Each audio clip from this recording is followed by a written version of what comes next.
கூடாது என்று குர்ஆனும் எழுத ஆரம்பித்தேன். அதிலும் இதே வேலையை செய்தேன். சற்று முன் பின்னாக மாற்றி என்னுடைய கற்பனையை செலுத்தினேன், அதில் புகுத்தினேன், வெளியே சென்று விற்றேன். எனக்கு செருப்படி கிடைத்தது. என்னை செருப்பாலே அடிச்சிட்டாங்க. ஏன் என்று கேட்டால், குர்ஆனில் இல்லாத பல விஷயங்கள் நீ எழுதப்பட்ட நீயாக உருவாக்கிய குர்ஆனில் இருக்கிறது என்பதை அவர்கள் உடனே சொல்லிவிட்டார்கள். என்றால் குர்ஆன் அல்லாஹ்வுடைய பாதுகாப்பான நூல். அதனுடைய பொறுப்பை அல்லாஹ் ஏற்று இருக்கின்றான். இன்னா நஹ்னு நஸல்னா ذிக்ர வ இன்னா லஹு லஹாஃபிஸூன் என்று அல்லாஹ்வே சொல்லியிருக்கிறார் அல்லவா. எனவேதான் இன்று குர்ஆனுக்கான ஹாஃபிஸ்கள் ஒன்று இல்லை, இரண்டு இல்லை, பல கோடி பேர் இருக்கிறாங்க. நான் தௌராத் இன்ஜீலுக்கு யாருமே கிடையாது என்பதை நான் விளங்கிக் கொள்ள வேண்டும். எனவேதான் அதனுடைய மாற்றங்கள் இப்படி ஆயிடுச்சு. நிறைய சட்டங்கள் முன்பின் ஆகிவிட்டது. மனிதர்களுடைய மனோ இச்சைக்கு ஏற்றவாறு அவர்கள் எழுதி கொண்டார்கள் என்பதுதான் உண்மை.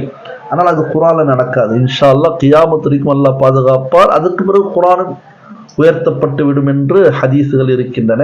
எனவே குர்ஆன் வாழ்க்கைக்கான வழிகாட்டி.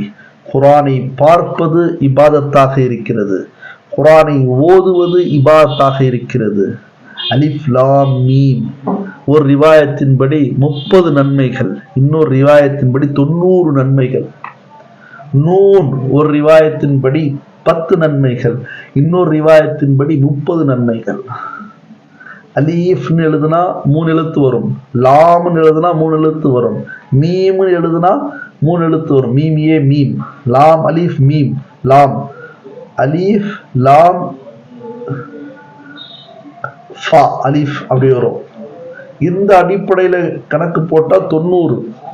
இல்ல அலீஃப் 1 லாம் 2 மீம் 3 கணக்கு போட்டால் 30. இப்படி குர்ஆனை பார்ப்பதும் இபாதத், குர்ஆனை கேட்பதும் இபாதத். அந்தஸ்துக்கள் உயரும், பதவிகள் உயரும்.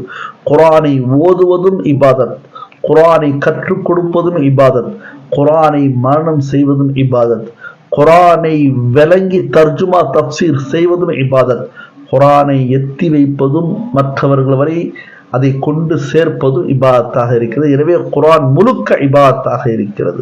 அப்படிப்பட்ட குர்ஆன் ரமலானில் லைலத்துல் கத்ரில் அல்லாஹு தஆலா இறக்கிறார் என்பதை நாம் விளங்கிக் கொள்ள வேண்டும்.